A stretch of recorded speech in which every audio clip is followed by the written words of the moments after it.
Hello everyone, welcome to అమ్మా diaries 89.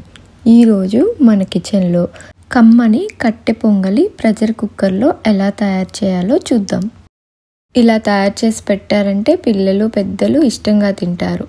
దీనికోసం ముందుగా 1 కప్పు పెసరపప్పు తీసుకున్నాను. పెసరపప్పుని బాగా కలుపుకుంటూ గోల్డెన్ బ్రౌన్ కలర్ వచ్చేంత వరకు వేయించుకోవాలి. చూసారు కదా, ఇలా గోల్డెన్ బ్రౌన్ కలర్ వచ్చిన తర్వాత ఇందులో 1 కప్పు రైస్ యాడ్ చేశాను. ఈ రైస్ అండ్ పెసరపప్పుని రెండింటిని బాగా వాష్ చేసుకొని ఒక 30 మినిట్స్ వరకు నానబెట్టుకోవాలి. రైస్ అండ్ పప్పు నానిన తర్వాత ప్రెషర్ కుక్కర్ తీసుకొని అందులో 1 స్పూన్ వరకు నెయ్యి యాడ్ చేసి అందులో పెసరపప్పు బియ్యము యాడ్ చేసి నెయ్యి పప్పుకి రైస్కి పట్టేలాగా ఒకసారి మిక్స్ చేసుకోవాలి. ఆ తర్వాత 1 స్పూన్ సాల్ట్ యాడ్ చేసి బాగా మిక్స్ చేసుకోవాలి. ఇందులో 6 కప్స్ వరకు వాటర్ యాడ్ చేయాలి.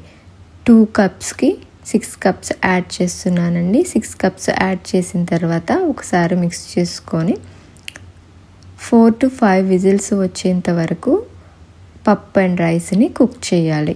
విజిల్స్ ఆగిపోయాక ఒక 20 మినిట్స్ కుక్కర్ని వదిలేయండి. తర్వాత ఓపెన్ చేసి చూస్తే ఇదిగోండి, మనకి పప్పు అండ్ రైస్ బాగా ఉడికిపోయింది. చూసారు కదా, అంతా ఒకసారి మిక్స్ చేసుకోవాలి. తర్వాత దీనికి పోపు పెట్టుకుందాం.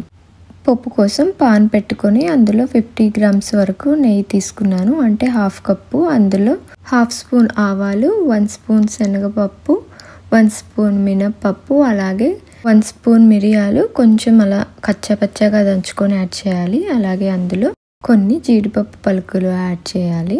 తర్వాత 1 స్పూన్ వరకు జీలకర్ర యాడ్ చేసి వేయించుకోవాలి. బాగా వేగిన తర్వాత అందులో సన్నగా కట్ చేసిన అల్లం ముక్కలు, పచ్చిమిరపకాయలు, కరివేపాకు, 1/2 స్పూన్ ఇంగువ, సన్నగా కట్ చేసిన ఆనియన్ పీసెస్ యాడ్ చేసి ఆనియన్ కొంచెం మగ్గేంత వరకు వేయించుకోవాలి.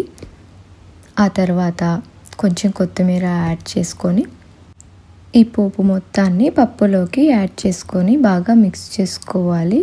అలాగే 1 స్పూన్ వరకు సాల్ట్ యాడ్ చేసి మిక్స్ చేసుకోవాలి. ఇక్కడ సాల్ట్ మీ టేస్ట్కి తగ్గట్టుగా అడ్జస్ట్ చేసుకోండి. చూసారు కదా, సింపుల్గా ప్రెషర్ కుక్కర్లో కట్టె పొంగలి ఎలా రెడీ అయిపోయిందో. ఇలా ఒకసారి ట్రై చేయండి, చాలా రుచిగా ఉంటుంది. పప్పు వేయించడం వల్ల మనకి పచ్చి వాసన ఉండదు. మీరు ఒకసారి ట్రై చేసి ఎలా వచ్చిందో కామెంట్ సెక్షన్లో కామెంట్ చేయండి. మీకు ఈ వీడియో నచ్చినట్లయితే మీ ఫ్రెండ్స్ అండ్ ఫ్యామిలీ మెంబర్స్కి షేర్ చేయండి. అలాగే ఇలాంటి సింపుల్ వీడియోస్ కోసం అమ్మా డైరీస్ 89 ఛానల్ని సబ్స్క్రైబ్ చేసుకోండి. Thanks for watching.